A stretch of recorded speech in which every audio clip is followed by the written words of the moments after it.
Hi, my name is Georgina, and I do have an audience. Hey. So I want to just tell a little story about inspiration in my life. The person that inspires me and pushed me, and that's my guardian angel, and that's my grandmother. So my grandmother, she had 18 kids, my dad being the youngest, so I grew up with like lots of uncles and aunts and tons of cousins. Most of them being older than me due to my dad being one of the youngest of the family. It seems as if everyone ended up at my grandmother's house in the summers. The adults would sit on the porch while they watched us younger kids play outside and make mud pies.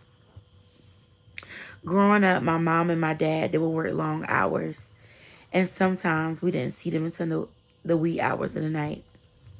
I remember being placed in my warm bed and tucked in with a kiss on the forehead, and that feeling gave me security. Although times were good, there were times that weren't.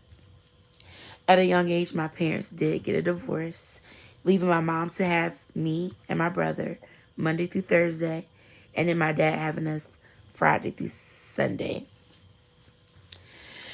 This was a big change in my life, but for some reason, going to my grandmother's house and being around all my family, it gave me the security that I once felt as if I was being tucked in my bed.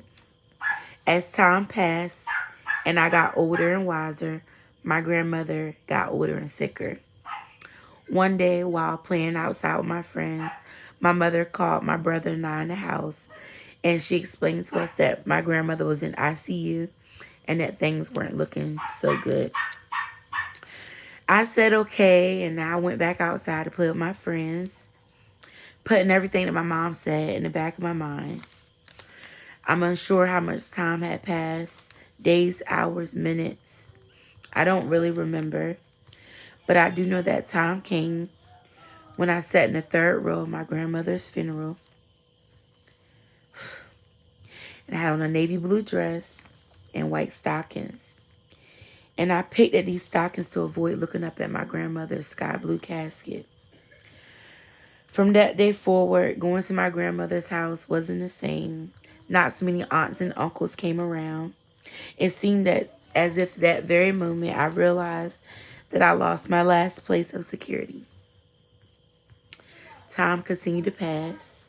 Months, days, years. I got older and older. And I remember one night I dreamed of my grandmother. And we sat on the edge of my bed.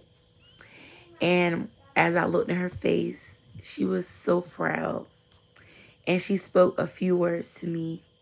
She explained to me how proud she was of me and how great of a mother I was. And in that very moment, I felt the security that I once felt when I was back at my grandmother's house.